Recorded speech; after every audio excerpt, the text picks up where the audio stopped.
Olá, meu nome é Rodolfo Dutra Toledo Siqueira, sou diretor e fundador do Coletivo Oculto, e hoje nós nos encontramos aqui para mais um evento aberto, né, do Coletivo Oculto, culminando com o início prévio da nossa turma, nossa segunda turma desse ano do Módulo Zero.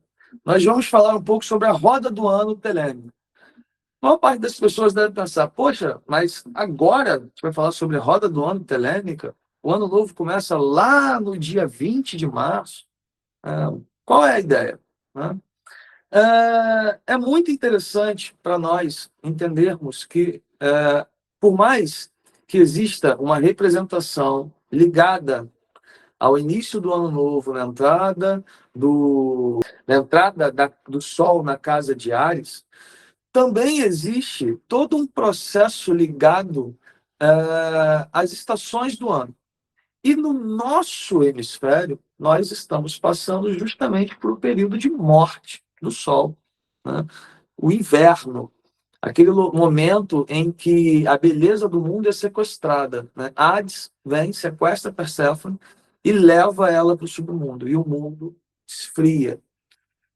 E iremos culminar com o nosso evento de primavera, quando irá encerrar a nossa turma número 2 do módulo O que é magia do Coletivo Oculto, né? Justamente a primavera, que é o retorno de Perséfone do Hades, e o retorno da vida, né? O início de uma nova vida, um novo ano, né? Então é por isso que é tão interessante a gente falar agora da roda do ano telêmico, por mais que ela não case exatamente com o nosso calendário, que fica ao sul do Equador. Nós iremos falar também um pouco sobre como fazer as alterações necessárias, né, para esse tipo de prática, para esse tipo de culto, né, ao ano, ao sol. E de uma forma muito tranquila, eu não vou meter aqui demais aos slides, tá? Para isso, eu vou fazer uma leitura rápida aqui no livro da lei, né, o capítulo 2, que é justamente o texto que nós vamos debater aqui hoje. Lá no versículo 35, eu falo o seguinte: que os rituais sejam retamente executados com alegria e beleza. Há rituais dos elementos e festas das estações. Uma festa para a primeira noite do profeta e sua noiva. Uma festa para os 3 dias de escritura do livro da lei. Uma festa para Tahut e a criança do profeta, secreta ao profeta. Uma festa para o supremo ritual e uma festa para o equinócio dos deuses. Uma festa para o fogo e uma festa para a água. Uma festa para a vida e uma festa maior para a morte. Uma festa diária em vossos corações, na alegria de minha raptura. Uma festa toda noite para Nu e o prazer do mais transcendente deleite. Essa tradução é a tradução do Marcelo Ramos Mota. Eu gosto dessa tradução, por mais que ela tenha uma série de problemas, tudo bem. Mas por quê? Porque existe uma primazia da poesia, que o Marcelo Mota fez com muito cuidado, e que eu acho que adiciona toda uma camada diferente de interpretação a ao texto, de uma forma geral, tá? Nós temos aqui, esse texto elenca uma série de, vamos dizer assim, tipos de festa. O texto diz que os rituais devem ser executados de forma reta, né? Reta, ou seja, observando os pormenores do dogma, vamos dizer assim, por trás daquilo, dos ensinamentos, da tradição por trás daquilo, né? Dos livros, de repente, que estão dizendo como fazer aquilo. Esses rituais estão descritos por aí com facilidade? Não. O Crowley escrevia tudo com o cu, né? Botava um lápis na bunda e aí saía escrevendo. É muito difícil, às vezes, você conseguir achar esses rituais de forma organizada, pessoal, tá? Existem rituais dos elementos e festas das estações. Os rituais dos elementos, eles, apesar de você poder fazer rituais relacionando cada estação a um elemento, que é legal também, os rituais dos elementos que são ditos ali, a festa para o fogo, a festa para a água, são de uma natureza diferente daqueles rituais que compõem as festas das estações. Não deixam de ser rituais de passagem, de uma forma ou de outra. Mas os rituais dos elementos estão relacionados a eventos ou passagens internas, enquanto as festas das estações são passagens externas, né, do tempo externo, tá bom?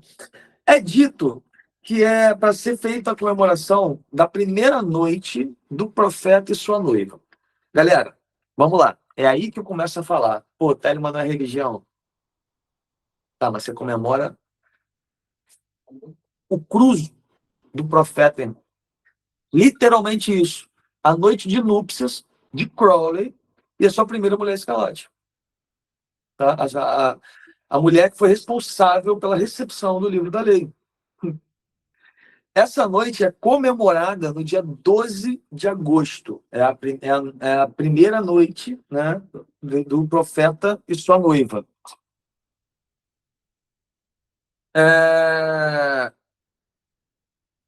Na sequência, é falada fazer uma festa para os 3 dias de escritura do livro da lei. Não sei se vocês sabem, mas o livro da lei ele foi recebido em 3 dias consecutivos. O Crowley ele recebeu o primeiro livro, né, através da Rose Edith, no dia 8, o segundo no dia 9, o terceiro no dia 10. Tá bom? Então, cada dia ele recebeu ditado, ele só escrevia, ele era só o escriba, no caso, né? Ditado o livro da lei. E aí nós fazemos uma comemoração para cada dia, para cada um dos dias de recepção, né, do livro da lei. É muito comum que nesse dia seja feita a leitura completa, né, do capítulo referente ao dia.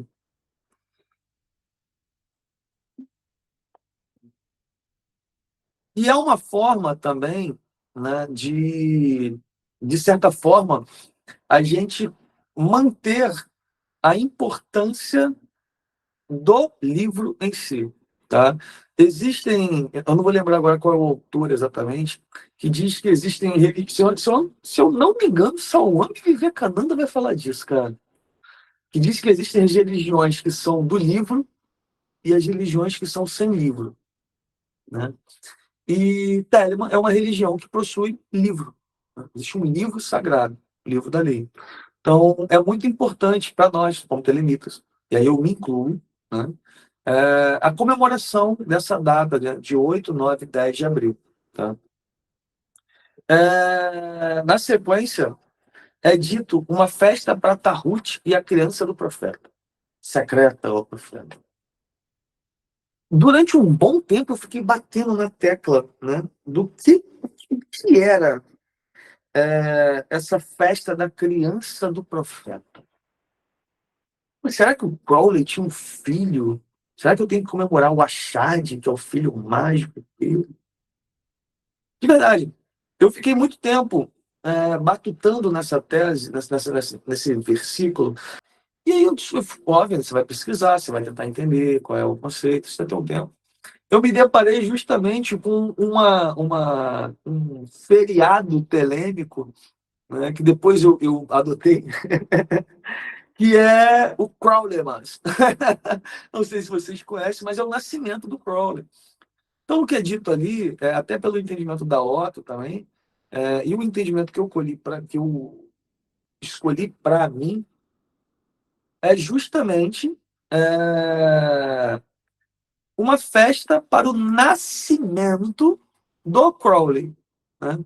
É uma forma de comemorar a criança interior, ou a criança que o Crowley foi, aquele sentimento de pureza, né? Aquele estado de pureza inicial que o profeta possuía. Esse Crowley, né, é comemorado em 12 de outubro, que é o nascimento, né, do Aleister Crowley. Ele nasceu em 12 de outubro, né, de 1875, foi na Clarendon Square, num vilarejozinho chamado Warwickshire, né, no número 36. Galera, eu colhei isso aqui, porque, como eu já falei para vocês, eu não sou um exímio Crowleyita, tranquilo? Eu sou, no máximo, um bom telemita. E olhe lá. É... E sim, ele nasceu no número 36 da Clarendon Square, em Warwickshire, na Inglaterra, né, no dia 12 de outubro de 1875. E essa festa, né, para Tahut, a criança do profeta, é justamente essa festa, é o comemorar dessa inocência primordial do profeta, vamos dizer assim, né?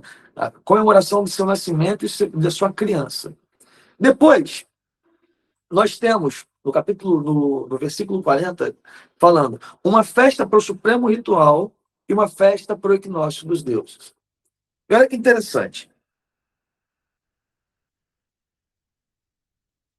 São duas comemorações que ocorrem basicamente no mesmo dia, mas que não são exatamente a mesma coisa, tá? O equinócio dos deuses é, é comemorado no dia 20 de março, né? Início do ano novo. E o supremo ritual foi o ritual que foi executado, se eu não me engano, dia 21 de março, pelo Crowley, que seria o início da invocação de Horus, né, que foi que deu início à transição do Éon, o início do Éon de Horus. Então, são duas datas, são dois rituais, são duas comemorações que ocorrem quase que simultaneamente, mas que não são exatamente a mesma coisa. Uma está relacionada diretamente à passagem do ano telêmico, o início do ano, né, da entrada do Sol na casa zero do signo de Áries, e a outra é a comemoração da invocação de Horus, feito pelo Crowley, que deu início ao Eon de Horus. Tá? São duas práticas distintas que ocorrem. Alguns lugares vão comemorar elas no dia 20, outras vão comemorar no dia 21, por causa da precessão do Eons, e outros vão fazer festas separadas. As duas práticas normalmente são separadas, mas em datas separadas, dia 20 e dia 21 de março. Tá bom? E agora vem uma parada legal. Lembra que eu falei que lá no início ele meio que setoriza as festas? Então, existem as festas de passagem de ano, seja elas internas ou internas, passagens de tempo, né? E depois ele vai falar sobre as festas que são comemorações específicas da doutrina telêmica, da crença telêmica, que aí seriam as comemorações da escritura do livro da lei, a comemoração da primeira noite do profeta e sua esposa, a comemoração da criança do profeta, do nascimento do profeta, não é isso? E depois existem também, ele fala sobre festas que seriam eventos sociais, tá? Essas festas de eventos sociais, elas são festas de passagem também, como, por exemplo, a festa de água e do fogo, mas também a festa para a vida e a festa para a morte. Olha que legal. A festa, o versículo 41 fala: uma festa para o fogo e uma festa para a água, uma festa para a vida e uma festa maior para a morte. São as festas sociais do Telemita, vamos dizer assim. O ciclo social de apresentação do mundo do Telemita. Quando ele nasce, ele tem uma festa. A festa de nascimento. É o Crowley, mas é a festa de aniversário. É errado o Telemita comemorar aniversário? Porra nenhuma. Tem mais é que comemorar. Tá? Tem mais é que comemorar. Mas, tendo em mente isso que eu falei, é uma festa para o aniversário e uma festa maior ainda para a morte. Por quê? Porque o entendimento é que, de uma forma ou de outra, essa existência, ela, por mais que seja prazer, né, ela é sofrida. Sair daqui é retomar a dissolução, o estado de dissolução e êxtase de noite. O que diz o capítulo 2 sobre a morte, por exemplo? Tá? logo na sequência aqui desses versículos. Vai dizer o seguinte: não existe pavor no além, não existe pavor no além, apenas o êxtase da dissolução nos beijos de novo. O eterno êxtase da dissolução nos beijos de novo. Morte, falhas, arrepende, a medo em teu coração, onde eles estão, eu não estou. Né? A morte, ela não é, pro telemita, algo ruim. Pelo contrário, irmão. Você está voltando para o colo de mamãe. Está voltando para ser o todo. Está voltando para a dissolução. Então, muito maior do que a festa do nascimento é a festa da morte. Por isso, uma festa maior ainda para a morte. Eu já digo, galera, quando eu morrer, 3 dias de bebedeira insana. Vou deixar tudo preparado, tá? Para quando morrer, já apertar o start e sem volta. 3 dias de insanidade. Tem que beber para comemorar. Já é? Principalmente se tiver atingido a meta. Melhor ainda. Morreu como quis, né? E aí, o que é a festa da água e a festa do fogo? É o que acontece no meio. Olha que legal. Foi um rito de passagem que foi idealizado pelo Crowley, acredito eu, né? Ele recebeu e tal. O rito do fogo é o rito da maioridade para o menino. Então, normalmente ali com os 14 anos. Tá? Representando esse princípio ativo, né? Esse ímpeto, toda a noção do fogo, também a puberdade, né? A ebulição de sentimentos e tal. E a festa da água é a festa para comemorar a primeira menstruação de uma menina. Tá? Então, existe também uma festa que seria o Bat Mitzvah, né? o, o surgimento da menina, né, para o mundo, né? da sua puberdade para o mundo. Tá bom? Então, a festa para o fogo seria essa passagem à vida adulta para o homem, e a festa da água, essa passagem à vida adulta para a mulher. É muito interessante observar, né, que existe essa previsão dentro da doutrina telêmica. Tá? E agora vem, para mim, a parte que, por mais que feche o texto, é a parte de maior significado. Tá bom? Uma festa toda noite para não, uma festa diária em vossos corações, na alegria da minha raptura, na alegria do meu êxtase, algumas traduções vão dizer. O que o texto quer dizer com isso? Né?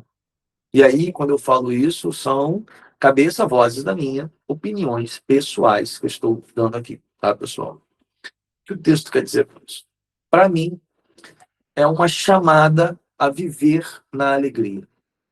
Uma festa diária em vossos corações, no seu íntimo, na alegria de existir.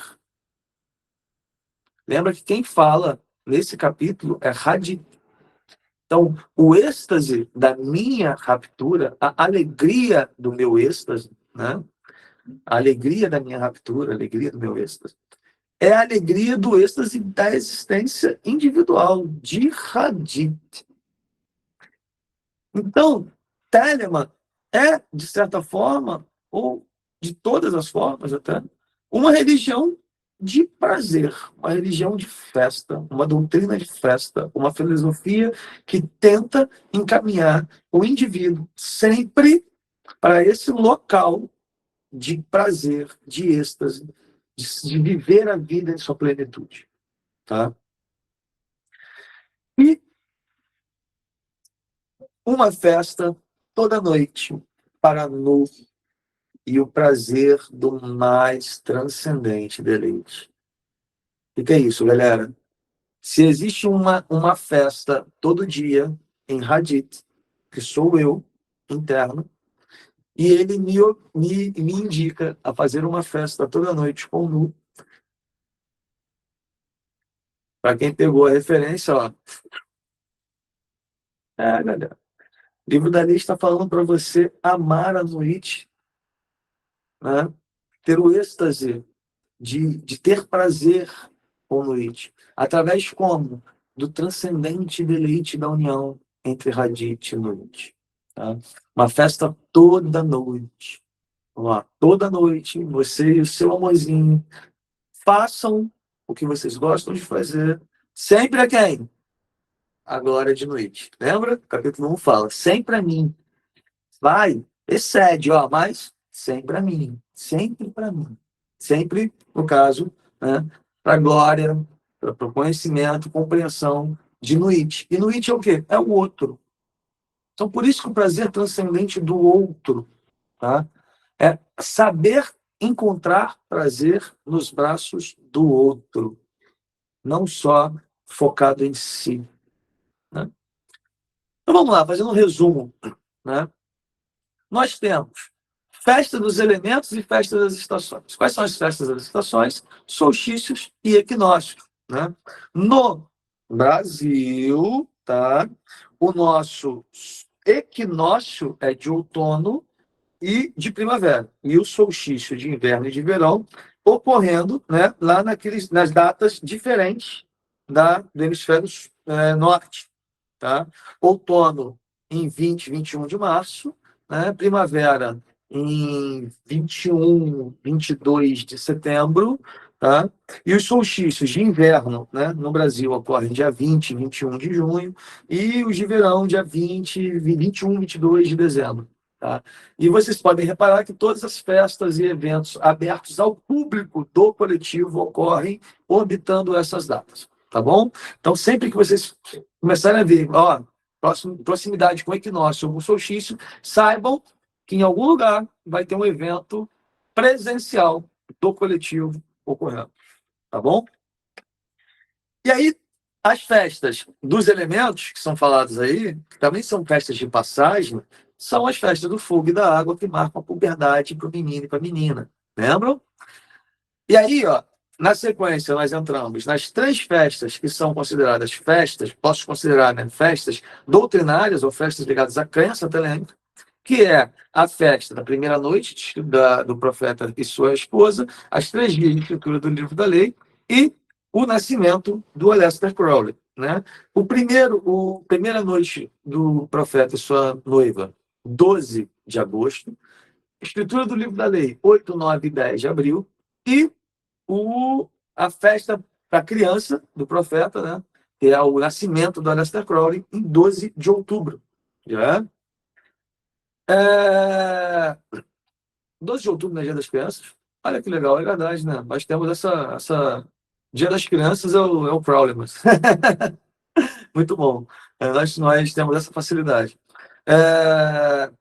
Depois vem a festa para o Supremo Ritual, né? E a festa para o Equinócio dos Deuses, que é o início do Ano Novo, no dia 21 de março, e a festa do Supremo Ritual, que foi a invocação de Horus, realizada por Crowley, para surgimento, etc. e tal, do Aeon de Horus.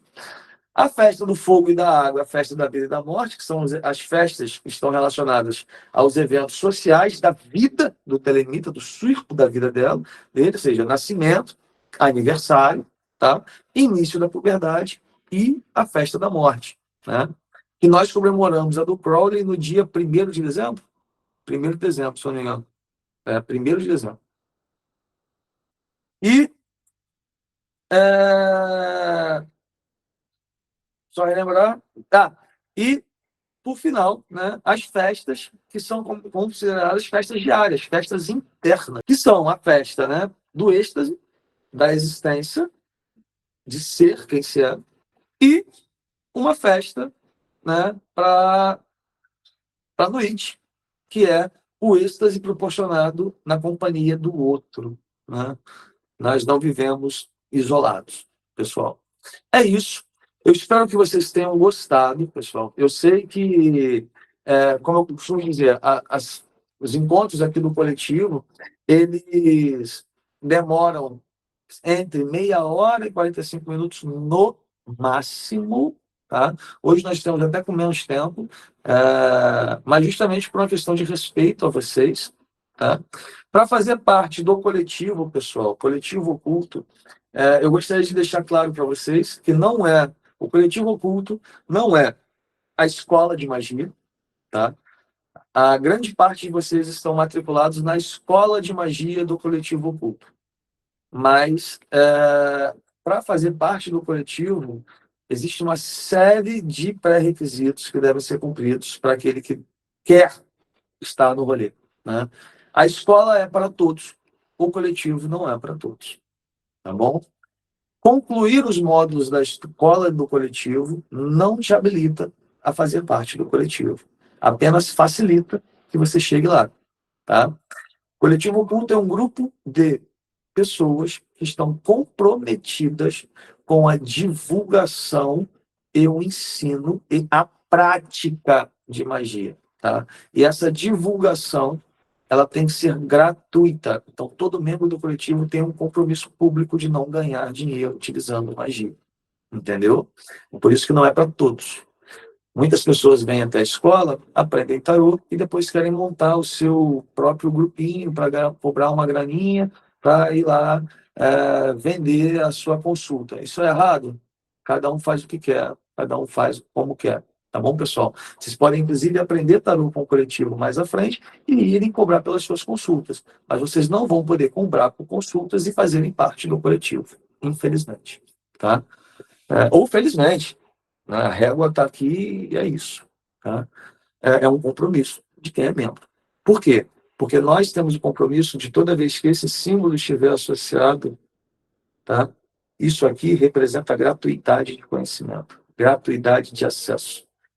Tá bom? Então não vai ter pegadinha. Vocês não vão fazer o módulo zero e daqui mês que vem vai ter que pagar R$19,90 para entrar no módulo 2. Não, não vai rolar isso. Pelo contrário. Tá? Muitas pessoas chegam até a escola de magia também apenas para aprender sobre magia. Elas apenas querem chegar e ter uma noção desmistificada do que é magia. E esse é a principal missão da escola de magia do Coletivo Oculto: desmistificar o conhecimento mágico. Nós não temos como objetivo a formação do magista. Não, nós não temos. A prática é uma escolha pessoal. Nós entendemos que cada um deve tomar essa escolha para si. Nós vamos dar uma série de dicas de como praticar, mas a prática é sempre uma escolha pessoal, tá bom? Então não haverá acompanhamento em termos práticos, terá acompanhamento em termos teóricos. Para fazer parte do coletivo, você precisa frequentar os eventos do coletivo, estar nos grupos do coletivo, conversar com as pessoas que se identificam como membros do coletivo, ou seja, estar em coletividade, assumir o compromisso de divulgar a magia e o ocultismo e o conhecimento mágico de forma gratuita e ser um praticante de magia. Falar até papagaio fala, tá bom? Ó, a gente não quer ninguém falando o que faz. Então, a chave do coletivo, o caderninho.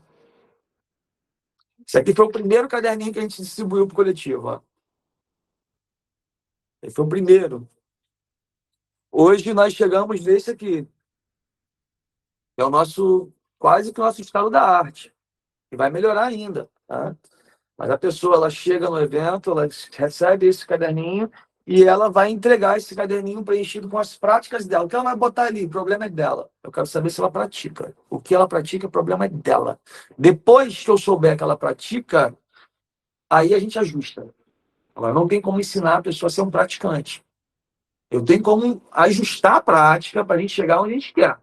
Agora, ensiná-la a ser praticante, irmão, isso é uma escolha dela. Ela vai ter que assumir essa responsa por ela mesma. Né? E entregar a chave em algum momento. Essa chave pode ser digital também, tá, galera? A gente vai dar um jeito disso aí muito em breve, isso vai acontecer. Tá? Mas é isso. Como eu falei, é um compromisso.